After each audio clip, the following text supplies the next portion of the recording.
Ahora, otra de las aproximaciones que se tienen, recuerden que desde un principio hemos estado hablando de una aproximación principalmente top-down, de arriba hacia abajo, en donde básicamente lo que estamos haciendo, obviamente todo el análisis climático, digamos como de modelos climáticos y demás, sí tiene que ser top-down, porque es entender de arriba, o sea, el ambiente, ¿no? La atmósfera, cómo responde, y obviamente eso lo estamos tratando de bajar a nivel regional, que esto obviamente aumenta la incertidumbre y todo lo que hemos hablado. Sin embargo, pues hay unas aproximaciones que son muy de, para la vulnerabilidad también le pueden entender desde arriba, más o menos. Eso fue lo que intentó, digamos, como la aproximación inicial que se intentó desde la tercera comunicación, en donde se buscaron unos indicadores que sean completamente transversales y replicables para todos los municipios del país, sino que obviamente eso se tiene sí o sí que complementar con información del territorio, porque cada municipio tiene que calcularlos. Pues ya conocemos como todas las dificultades que se tienen con estos indicadores, pero pues básicamente es eso. Existen otras que son mucho más específicas, como estas que les estoy mostrando acá, funciones de vulnerabilidad. Se pueden confundir con curvas de fragilidad. Estas curvas de fragilidad son muy utilizadas en riesgo sísmico. Entonces hay unas que son curvas de fragilidad, otras que son curvas de vulnerabilidad. Algunas personas también les llaman curvas de daño. Lo que pasa es que estas curvas de daño sí las relacionan mucho con daños en infraestructura eléctrica, pues digamos, no sé, cables y torres, etcétera, etcétera. Pero básicamente, digamos que están buscando presentar algo muy similar, y es como buscar qué tan sensible es, o sea, cuál puede ser el daño esperado, que es lo que tenemos en el eje Y, dada una intensidad de un agente amenazante. Eh, Básicamente, pues eso es lo que se busca, ¿cierto? Con estas curvas de daño. Tienen esta forma, como yo les expliqué. Desafortunadamente en Colombia pues no tenemos, digamos, como muchísima información. Hay algunas investigaciones al respecto. En ingeniería sísmica las hay. Seguramente ustedes pueden buscar por internet y van a encontrar unos papers principalmente de la UIS. Hay unos ejercicios muy interesantes. De la Nacional también hay unos ejercicios interesantes, pero principalmente orientados hacia ingeniería sísmica. ¿Vale? Eh, digamos que esta forma es una forma, digamos que tiende, por decirlo de alguna manera, tiende al infinito en el eje X, ¿sí? Por decirlo de alguna manera.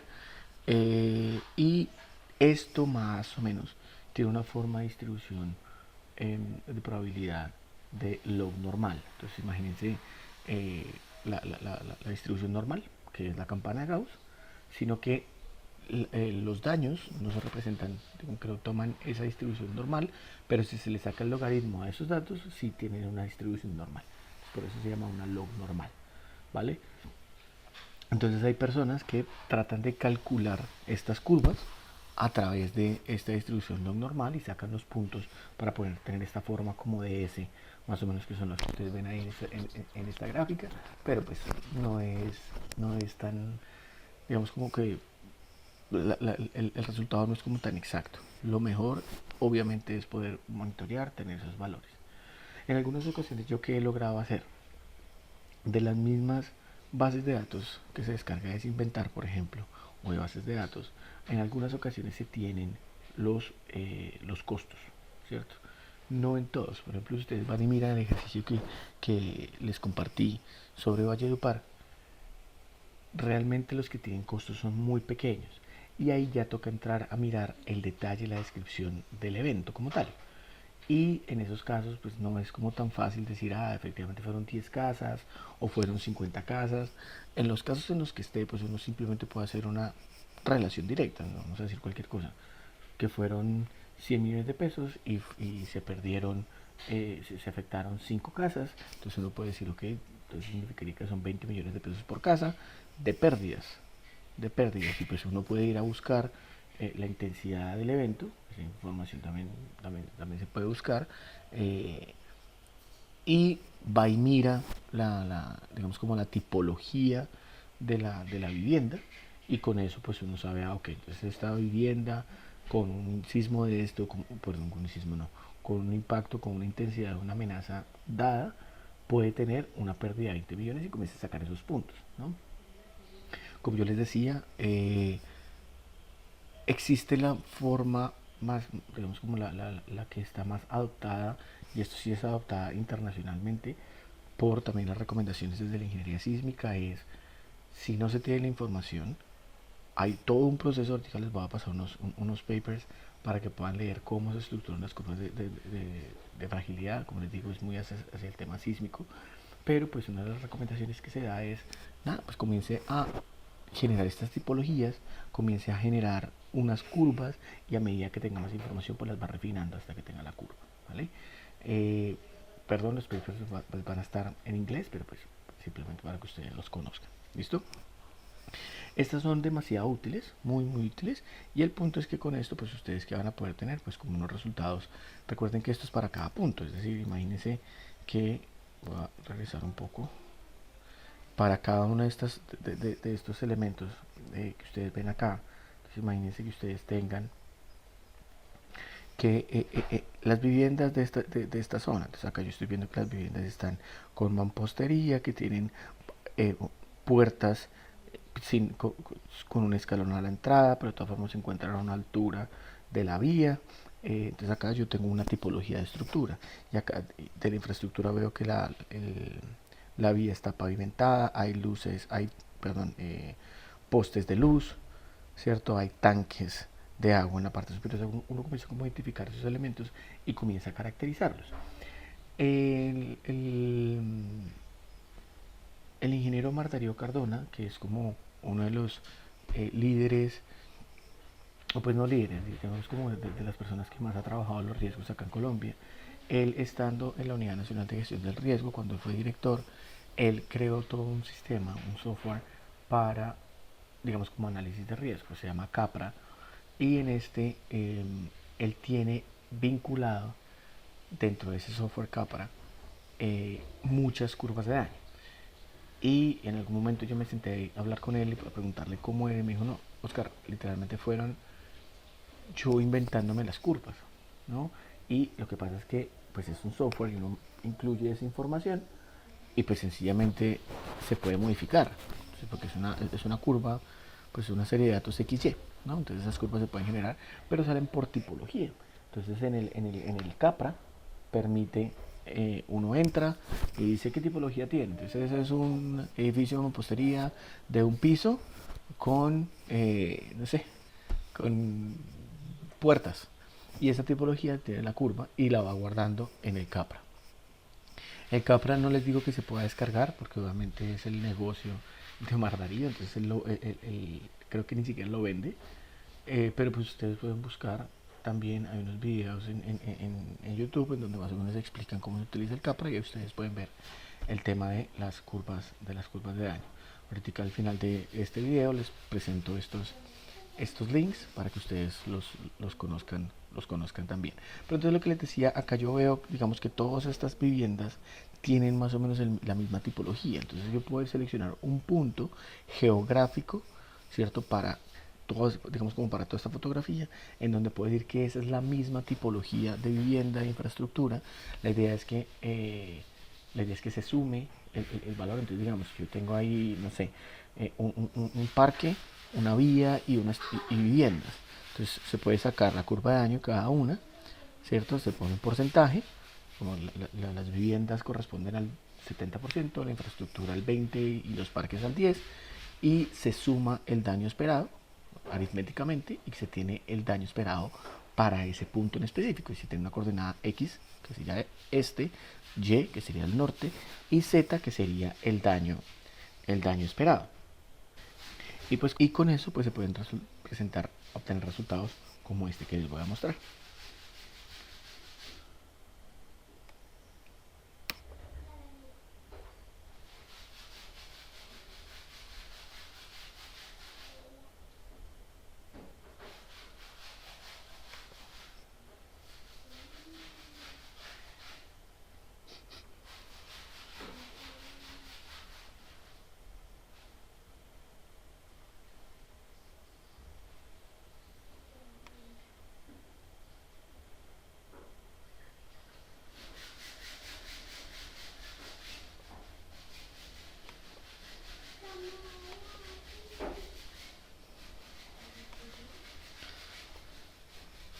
obviamente acá ya fue un proceso mucho más largo, ya estamos en nivel de riesgo, pues lo que les quería mostrar es que miren que pues esto fuera un análisis de una vía, no les voy a entrar en detalle porque eso ya es un proyecto en específico, pero miren que cada uno de estos puntos pues fue una fotografía, fue analizado, fueron identificados los elementos, se hizo su análisis y claro, cada uno de estos puntos tiene una coordenada X, coordenada Y, coordenada Z.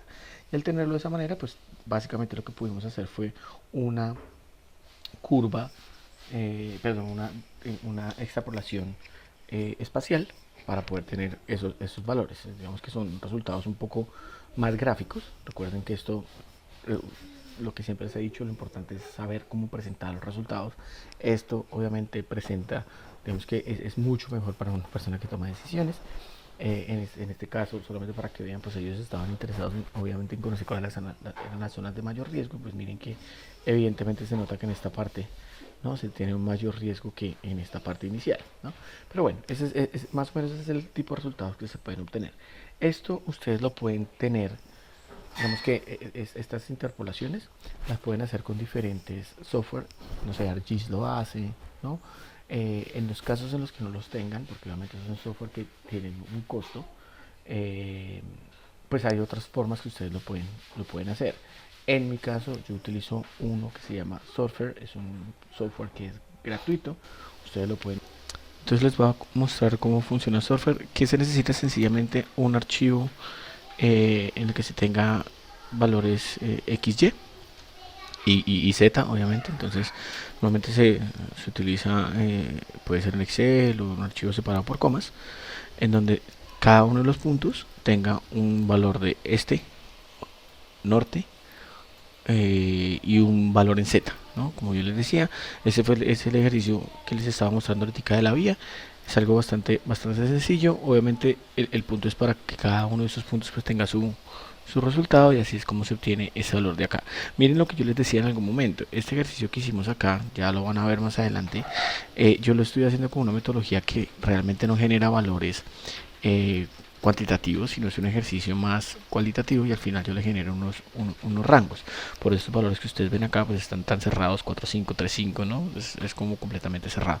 Pero bueno, simplemente acá están los valores, ¿cierto? Software, como les decía, pues es un software gratuito. Ustedes pueden descargarlo. Pues seguramente les pide como alguna autenticación, pero pues les permite utilizarlo. No les voy a explicar todo el detalle cómo funciona el software, obviamente tiene muchísimas opciones, pero simplemente para que ustedes conozcan, este software simplemente no hace ningún cálculo como tal, simplemente es como una manera de generar estas interpolaciones y poder presentar resultados gráficos. ¿Vale? Entonces acá lo que se hace es generar una grilla que básicamente es con base en las coordenadas, la coordenada mínima este y la coordenada mínima norte, y respecto a la coordenada máxima este y la coordenada máxima norte, pues genera, ¿no? Digamos como la cuadrícula, y uno puede especificar cada cuánto quiere esa cuadrícula. Entonces el archivo que yo tengo, donde tengo esa información que les acabo de mostrar, pues es esta. Y pues acá simplemente me pregunta, listo, pues ahí yo identifico cuatro columnas en donde está la información. Entonces el X donde está en este en donde está norte, y el valor de Z es nivel de vulnerabilidad.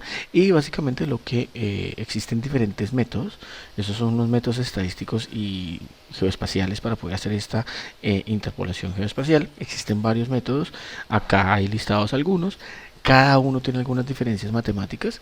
En mi caso, para generar mapas de riesgo y de vulnerabilidad y riesgo, me gusta mucho más Kriging, me parece que tiene unos resultados mucho más aproximados. Entonces yo utilizo mucho Kriging, pero no para todos funciona. Si ustedes quieren hacer unas interpolaciones tipo, no sé, isoyetas de precipitación, Kriging no presenta los mejores resultados. Hay otras aproximaciones, pero en este caso pues sí me funciona mucho. Simplemente se le da OK, y él básicamente el software ahí ya comienza como a organizar la grilla, a crearlo con la información. Uno le dice que sí, acá guarda, ya digamos que quedó la grilla, ya obviamente la información hay que guardarla, y simplemente después de eso uno puede generar lo que se conoce como un mapa de contornos, que es con este botón de acá, y le dice con la información, con la grilla que acabamos de crear, y ya pues él la genera. Para que ustedes vean, acá pues está niveles, uno puede colocar los colores, esto ya pues ustedes ya lo ven como esos mapitas. Y si ustedes quieren saber obviamente cómo se genera esto, pues nada, pues ustedes pueden ir acá también, está el de los puntos. Aquí están los puntos. En este específico de los puntos sí toca venir acá y cambiarle porque las coordenadas X y Y pues no las reconoce de manera, digamos, por defecto. Hay que ajustarlas. Pero pues ustedes ven ahí que ya está cada uno de los puntos. Vamos a ponerle aquí que eh, no recuerdo dónde se le ponen los textos. Acá. Miren, miren que hay cada uno de los puntos pues tiene su digamos como su nombre, ¿cierto? Yo creo que voy a intentar ponerlo más pequeño para que se pueda ver eso, no tan grande. Ahí está cada uno de los puntos. Evidentemente cada uno de estos puntos tiene un valor en Y, ¿recuerdan? Entonces básicamente lo que hacen estos software es como tratar de por decirlo de alguna manera como de juntar, ¿sí? O sea, es decir, yo tengo este punto de acá el 44 que tiene un valor y el siguiente está acá este 53 que tiene otro valor. Entonces más o menos si es el mismo pues lo deja digamos como es el mismo valor en este caso, y si no pues él comienza como a bajarlo o a subirlo como para tratar de juntar y hacer esa interpolación, y así es como se generan estos mapas. Que pues obviamente esto me gusta porque es gratis, pero pues básicamente esto se puede exportar y se puede exportar como diferentes archivos. Entre ellos pues se puede exportar como imagen. Entonces al utilizarlo como imagen, exportarlo como imagen, lo que yo puedo hacer es la exporto como imagen, la puedo montar en PowerPoint por ejemplo y con un polígono cortarla para que me quede únicamente la zona que yo quiero analizar. Me sale el resultado, le puedo colocar transparencia. Es como presentar los resultados, y esto es lo que después sí puedo pasar por un SIG para que me lo convierta en KML, inclusive sí, en un SIG se puede hacer con KML y ya se puede presentar en Google para presentar los resultados como los que yo les acabo de mostrar. Es un ejercicio bastante sencillo, pero pues es la aproximación que da eh, este tipo de análisis. ¿Listo? Como les decía, pues estos análisis que son específicos para cada punto pues pueden generar resultados como estos, como los que ustedes acaban de ver, pero sí quería que ustedes vieran en este video en específico otras metodologías. Entonces primero está la del TCFD. Ya en un siguiente video, va a ser mucho más corto, les voy a mostrar un ejemplo de cómo se hace un análisis para definición de escenarios y demás, no tan en detalle como se los he dicho varias veces. Pues yo esos análisis econométricos no, la verdad no me siento como tan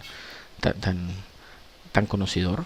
Entonces sé como la teoría de lo que se hace, pero pues no sé específicamente cómo se hacen los análisis econométricos, pero sí he hecho algunas aproximaciones. Entonces les voy a contar un poco al respecto. Pero pues básicamente con este tipo de aproximación del TCFD, que es bastante interesante, para mí lo más relevante es que identifica y exige la caracterización de riesgos físicos, y estos riesgos físicos caracterizan riesgos de crónicos y riesgos súbitos, y los otros que son riesgos de transición. Esto de alguna otra manera para mí está cambiando un poco la forma en cómo entendemos el riesgo climático, porque si nosotros pensamos en el santo grial del riesgo climático, no el lado izquierdo, que es la amenaza, es exclusivamente la relacionada con el cambio climático, o sea, con la variabilidad climática, con el cambio climático antropogénico, y no tiene en cuenta la acción climática y el efecto que está generando. Entonces por eso es que no sé, digamos que no sé si esto vaya a generar como un cambio conceptual. Sin embargo, lo que sí es importante es que se mantiene la idea, ¿no?, de una probabilidad de que ocurra un cambio y la consecuencia que esto puede tener, que es digamos, el entendimiento básico del riesgo. Como les digo, en otro video les voy a explicar un poquito más en detalle un ejemplo específico de el TCFD. Pero en este video yo quería pasar un poco en detalle sobre esta metodología. Tanto la metodología de las curvas de daño o curvas o funciones de vulnerabilidad o el TCFD exigen números, exigen información cuantitativa en específico. No siempre se tiene. Como les he dicho muchas veces, existen muchas metodologías para el análisis de vulnerabilidad y riesgo, ninguna es mejor que la otra. Lo que pasa es que dependiendo la decisión que yo quiera tomar, pues puedo utilizar una o puedo utilizar otra, ¿cierto? Y pues hay unas que utilizan unas aproximaciones eh, de conocimiento de expertos, en donde lo que hacen es, a partir de lo que saben muchas personas, pues definen una calificación alta, media o baja. Y está perfectamente bien hecho. Nadie está diciendo que está mal, como lo quieran utilizar. Y para que ustedes se den cuenta que no es como tan suave, por decirlo de alguna manera, les cuento que, por ejemplo, el BID tiene una metodología de muy similar, en la que se sientan unos expertos a hacer calificaciones del nivel de riesgo, y a partir del nivel de expertos ellos definen su nivel de riesgo, sus metodologías, eh, de, no sé, con unos talleres de identificación de modos de fallo y demás, pero pues digamos que son metodologías totalmente válidas y que tienen resultados bastante buenos. Entonces, en este caso quiero mostrarles una que se desarrolló acá en Colombia en 2019 más o menos, que se llamaba el índice de riesgo empresarial. Ojo, de riesgo empresarial, no es de vulnerabilidad, sino de riesgo empresarial. ¿En qué se basa? Básicamente se basa en entender que la operación de una empresa es un sistema, no es únicamente la infraestructura, sino es la infraestructura, sus operaciones, ¿no? Como todos los elementos que afectan la operación como tal, y que ese sistema tiene obviamente un factor de éxito que puede ser la continuidad de sus operaciones o la generación de un producto, etcétera, etcétera. Sin embargo, pues sabe que el clima cambiante o los eventos climáticos pueden generar impactos que interrumpen ese factor de éxito. Entonces, y ahí es donde empieza el ejercicio. Creo que eso los he dicho varias veces, que lo que hacen es como pensar en el escenario más crítico que puede pasar. Entonces, inicialmente no es un impacto eh, puntual, sino lo que intentan es generar un entendimiento bidireccional, es decir, la cadena de impactos. Entonces, ¿qué puede pasar? Ok, me ocurre esto, y después de que ocurra esto yo puedo afectar la biodiversidad, o la biodiversidad después me genera afectaciones a mí, o hay un impacto que empieza pequeño y progresivamente va aumentando si las condiciones externas van cambiando, ¿no? Entonces, este es más o menos como el ejercicio, pensar en ese tipo de impactos para saber en dónde tenemos que trabajar. Allí obviamente se necesita evidentemente el conocimiento experto, porque yo puedo decir, es que a ustedes les va a caer un meteorito, y pues van a decir, sí, ok, pero pues eso es muy improbable que pase, ¿no? Entonces las personas que están son las que conocen, a decir, no, esto realmente es lo que puede pasar o no puede pasar. Esos impactos pues los diferencian entre impactos directos de la empresa, en el territorio, inclusive las empresas que están alrededor, entendiendo el sistema, ¿no? El ambiente territorial en donde están las operaciones de la empresa. Y lo que les decía, pues no es un ejercicio aritmético, realmente es un ejercicio cualitativo, que en donde se califican con unas importancias relativas, y pues cada uno de los expertos tiene el mismo peso, digamos, como sus votos tienen el mismo peso, y lo que se hace es una especie de ponderación. Lo que les digo, se ve muy sencillo, no lo es tan, o sea, no es como tan trivial. Sin embargo, los resultados son bastante buenos. Hay personas a los que obviamente no les gustan esas aproximaciones. Por ejemplo, a personas expertas en riesgo probabilístico, pues no les gusta obviamente este tipo de resultados, porque obviamente tienen un mayor grado de incertidumbre, ¿cierto? Porque obviamente al tener probabilidades, pues entendiendo como la incertidumbre que puede tener la estocástica y la probabilidad, pero pues al hacer aproximaciones cualitativas que al final sacan unos resultados aritméticos o cuantitativos, pues digamos que no les gusta tanto. Sin embargo, pues los resultados son bastante buenos. Igual, recuerden lo que les conté en la sesión anterior. Si conocemos o si sabemos que hay un grado de incertidumbre tal, ¿hasta qué punto realmente necesitamos tener un análisis como tan robusto? Si lo que yo estoy buscando es una toma de decisiones, de pronto con este nivel de detalle podemos tener unos resultados importantes, ¿no? Eso es algo que podemos evaluar. Entonces, ¿qué hace el IRSE? Entonces, digamos que esos son los impactos, y básicamente lo que hace el IRSE, recuerden que el análisis de riesgo, como la teoría de riesgo clásica, habla que un riesgo se entiende como la probabilidad de materialización de un impacto multiplicado por el daño que puede generar ese impacto. Ese es el nivel de riesgo que se espera. Entonces, básicamente, eso es lo mismo que plantea el índice de riesgo empresarial. Hay una probabilidad de ocurrencia de un impacto y se tratan de estimar las consecuencias esperadas. Como les decía, esto es un ejercicio muy de sentarse con expertos. Obviamente, no es una sola sentada, ¿no? Varios procesos, pero básicamente lo que hacen es, en la probabilidad de ocurrencia, pensar en, por lo menos, calificar en 4 niveles: poco probable, improbable, probable, altamente probable o casi seguro, en donde se diga, ok, esto puede pasar o no puede pasar. Y esto básicamente, si se dan cuenta, es un conocimiento de experto. Entonces, es que digamos, no, es que acá puede ocurrir una avenida torrencial. Entonces, que van a decir, no, pues sí, pero, o sea, pues es poco probable porque no sé, el cauce se encuentra muy lejano de nuestras operaciones. O que se les diga, no, acá puede ocurrir un incendio forestal y ellos digan, no, bueno, esto efectivamente sí es muy probable porque nuestras operaciones están al lado de una zona boscosa. Sí, digamos que ese tipo de conclusiones son las que se tienen desde el conocimiento de expertos. Se los digo también como consultor, en muchos casos, no es que las empresas lleguen a esas conclusiones directamente, entonces a uno como consultor les toca como darle las opciones para que ellos tomen la decisión.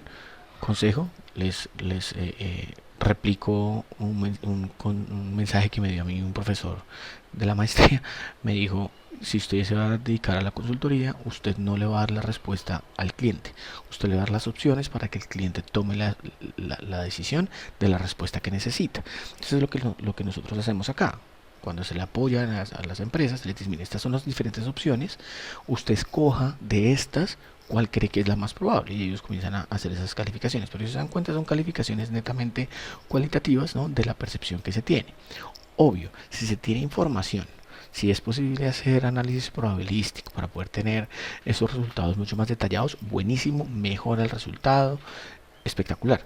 Pero en el caso en el que no, pues lo puede manejar así. Y no implica que una empresa grande tenga que hacer un análisis probabilístico y una empresa pequeña tenga que hacer este tipo de análisis un poco más cualitativos. Para que tengan un ejemplo, EPM, ¿no? EPM, que es una empresa muy grande colombiana, utiliza el IRSE como la base para sus análisis de riesgos climáticos. Es una aproximación que ellos están utilizando. Evidentemente han podido hacer algunas inversiones, han mejorado alguna información, pero sigue utilizando la misma base de cálculo. Y pues con las consecuencias esperadas, pues básicamente lo que se intenta hacer es una estimación del grado de afectación. Si ustedes imagínense como la curva de daño, ¿cierto? O la función de vulnerabilidad, que en el eje Y tenemos el nivel de daño. Acá lo que se intenta es eso, definir como qué grado de daño tengo. La diferencia es que con la curva de daño pues tenemos una distribución desde una intensidad de la amenaza muy pequeña hasta una intensidad alta. En este caso, de la manera como el ser humano lo piensa, es en el caso más crítico. Entonces pensamos en el momento más crítico, cuánto puede ser el daño, y eso es lo que se plantea. Y obviamente pues la idea es poder abarcar diferentes dimensiones económicas, operativas, daños físicos, seguridad, no sé, conflictividad social. Por ejemplo, les doy un ejemplo. Celsia, empresa de energía colombiana, ellos tienen operación en Panamá. Y en algún momento Panamá tuvo unos problemas por unas altas temperaturas, de sequía. Entonces las comunidades agrícolas no tenían agua para poder cultivar. Pero las operaciones de Celsia, una planta de Celsia, sí tenía agua porque tenían todo un sistema de recolección de agua, lluvia, y tenían unos tanques de almacenamiento y demás. Entonces las comunidades comenzaban a decir, venga, pero ellos ni siquiera son colombianos y si tienen agua. Y nosotros que somos panameños y tenemos que cultivar acá, no tenemos cómo. Entonces, ¿qué hicieron? Pues, digamos, como tal, Celsius no estaba afectando para nada a las comunidades. Hubo un detonante que fue el cambio climático, pues digamos como un evento climático extremo. ¿Y qué hizo la comunidad? Pues la solución de ellos fue bloquear la entrada de Celsius, exigiéndoles que les dieran agua. ¿Sí? Ese es el tipo de impactos que se piensan. Y pues obviamente en ese caso pues Celsia dijo que me tuvo las operaciones, esto cuánto me costó, etcétera, etcétera. Es como más o menos la idea de calcular estos grados de afectación. Esos grados de afectación, digamos como esos análisis, son los que se tienen en cuenta para la definición de escenarios de riesgo, que lo vamos a ver con el ejemplo del TCFD. Y pues básicamente lo que se intenta hacer con el IRSE es como esas calificaciones, tratar como de agruparlas en unos rangos establecidos. Entonces, de la manera como lo plantea, ahí ustedes lo ven en esta tablita, en esta matriz de doble entrada, en donde está la probabilidad de ocurrencia, pues están acá en las filas, lo califican con 4 valores y la consecuencia lo clasifican con estos 4 valores. Y acá si lo ponen como una multiplicación directa, entonces está 1 por 5, 5, 2 por 10, 20, 3 por 15, 45, ¿sí? Entonces ahí están los valores y pues digamos que facilita un poco la distribución de estos resultados, ¿cierto? Importantísimo, cuando ustedes hagan un análisis de vulnerabilidad o riesgo, el que sea, sí o sí tienen que complementar esto de esta manera. O sea, ustedes sí o sí tienen que decir qué significa un valor muy alto, qué significa medio. Explicar qué es, porque el que toma las decisiones tiene que entender, ok, yo estoy viendo un mapa y esto está en rojo, o estoy viendo una matriz y está en rojo, ¿qué significa? ¿Que les gustó el color? ¿O qué significa el rojo? ¿O qué significa el verde? Entonces es lo que tienen que tomar decisiones. Ahora bien, todo esto, recuerden que esto es una calificación cualitativa, que lo que hicieron fue tratar de ponerle unos valores, ¿cierto? Que fue lo que vimos en la matriz. Pero si se dan cuenta acá simplemente ellos están reasignando unos valores. Entonces, teniendo lo que es alto, le colocaron una puntuación de categoría 4, alto 3, medio 2, bajo 1, ¿sí? ¿Por qué? Ya lo van a ver, lo tengo en la cabeza. Pues simplemente es un ejercicio muy cualitativo, ¿vale?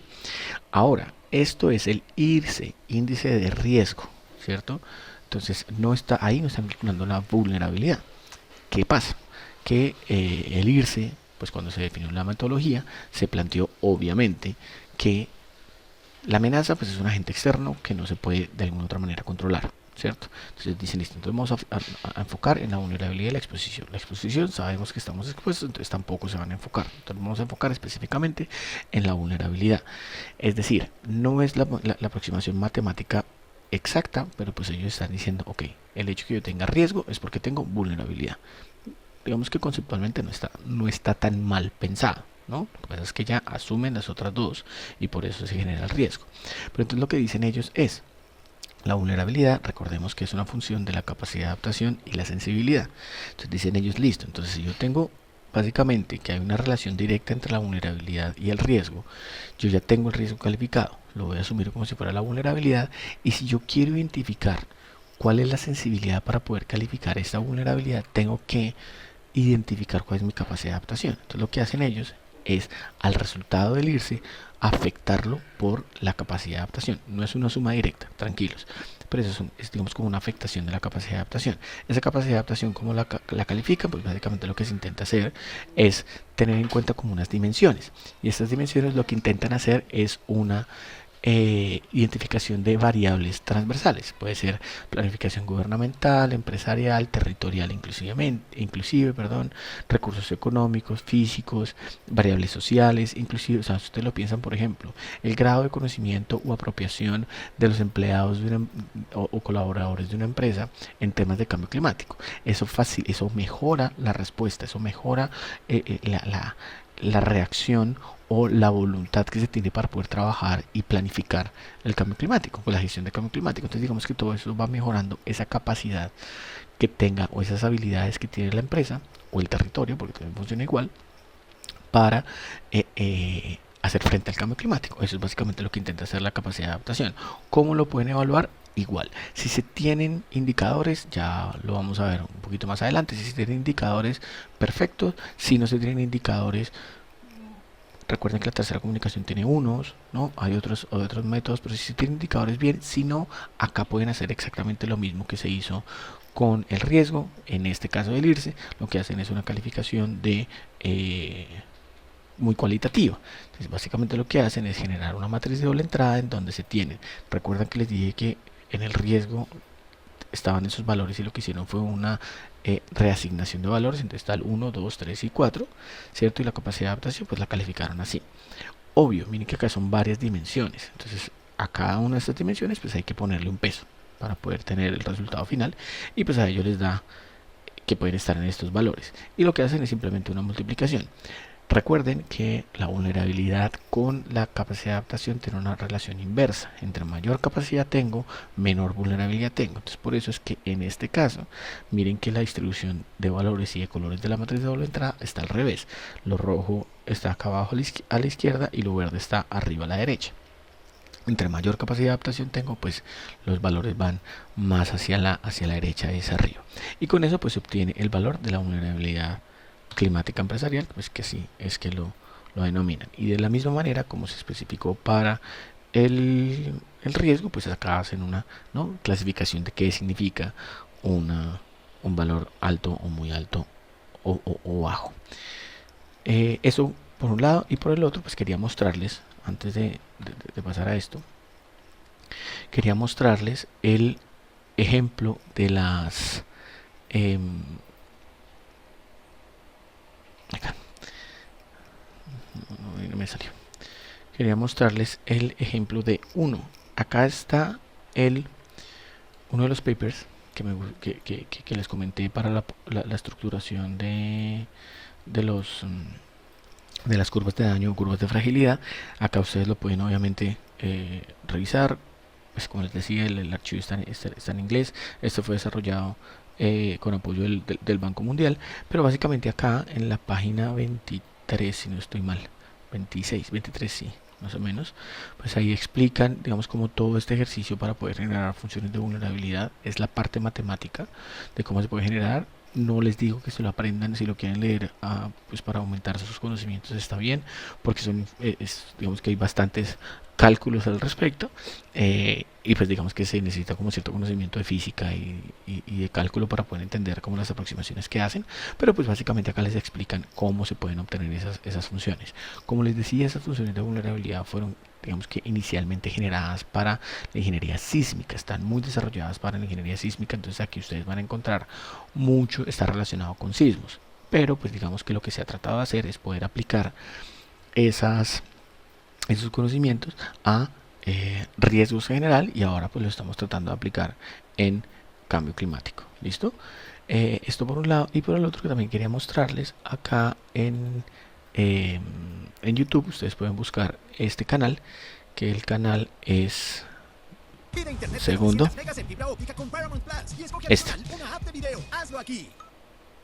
este canal, que es LCR Capra, que básicamente pues es el software que se inventaron, pues que se inventó Omar Darío Cardona en su tesis doctoral, y pues es The Probabilistic Risk Assessment Initiative.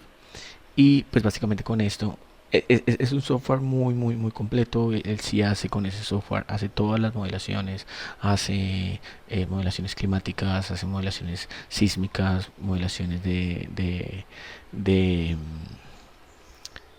riesgo volcánico, de incendios forestales. O sea, él lo hace, es algo muy completo. No les digo que esto se pueda descargar, toca obviamente entrar pues digamos que es el negocio de Mar Darío. Creo que no es el único que lo generó, creo que hay pues más apoyo, pero pues sí es algo que salió internamente aquí de Colombia. Y pues básicamente acá hay una, por ejemplo, miren, creo que con lo que les decía, ellos tienen muchas funciones de vulnerabilidad que incluidas no se pueden descargar, ¿no? Simplemente lo que se hace es pues comenzar a generarlas, pero pues obviamente ahí ustedes pueden encontrar cómo se hace, cómo se utiliza, y lo que hacen es simplemente pues ir incluyendo, ¿no?, como alguna información. Ahí tienen en las bases de datos hay algunas curvas de daño incluidas, ahí explican en estos videos cómo utilizar Capra y demás. Pero pues mira, acá está el tipo de análisis, el tipo de amenaza, ahí están todas las curvas de daño que existen, pues que están incluidas en la base de datos. Voy a hacer un poquito más rápido, y miren que cuando la selecciona pues la curva de daño sale, ¿no?, y pues permite tomar esos resultados. Acá está intensidad respecto a daño, y así es más o menos como funciona. Listo, en el siguiente video les voy a explicar un poco una parte rápida del ejemplo del TCFD, y pasamos a la siguiente metodología, que es una de las más fuertes para el análisis de cambio climático. Lo digo fuertes a nivel nacional, que es una de las que está más, hemos intentado de replicarlas, y pues los resultados son bastante buenos.